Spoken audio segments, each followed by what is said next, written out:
going on, family? New day, new beginnings. Before we get started, hit that like and share button and subscribe to Truthtrtube. As you all heard, Rich Homie Quan, he passed today by a alleged drug overdose. My whole thing is this, man.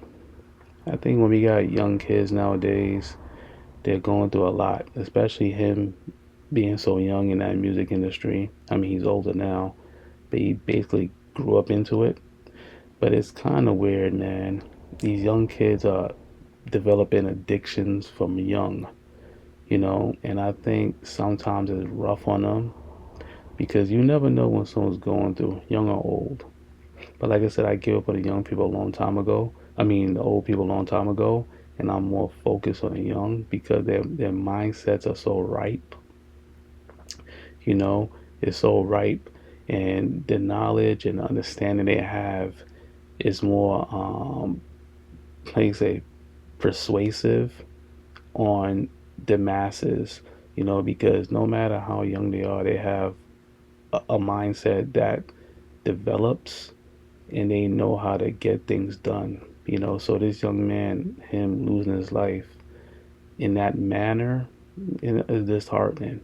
And I think as older adults, we need to check on the young and find out where their head is at, if they're all right. A lot of times we don't do that, just because he's musically gifted, lyrically gifted, doesn't mean he's in a happy place. A lot of people think just because someone's doing something productive, they're happy.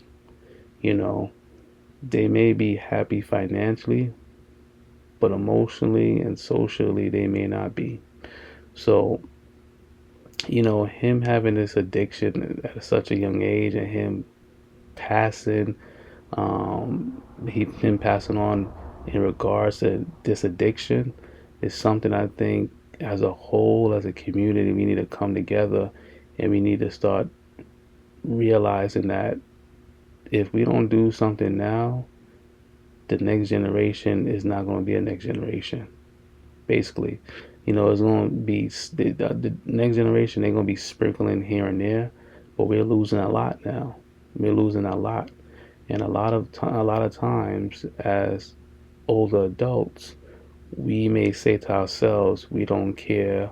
You know, they put themselves in that position. Yeah, you have a point, but also is our duty as older adults to guide the younger adults. Now, look, some younger adults may not want guiding, but there's a lot that do. And it's up to us to find the ones who want guiding and lead them. And when I say lead them in a positive way. Don't lead them in a negative way, because that music industry, the majority of adults in there, they lead the kids in a negative way. That just me being on the outside looking in. That's the way I view it. And like I said before, it's disheartening because, this man had kids, parents, family members who lost a good man, a good young man, and now they gotta just move on without him. And it's sad. Like I said, he's young. But my prayers go up to Rich Homie Quan and his family, his kids, and family. Hit that like and share button and subscribe to Truth to y'all too.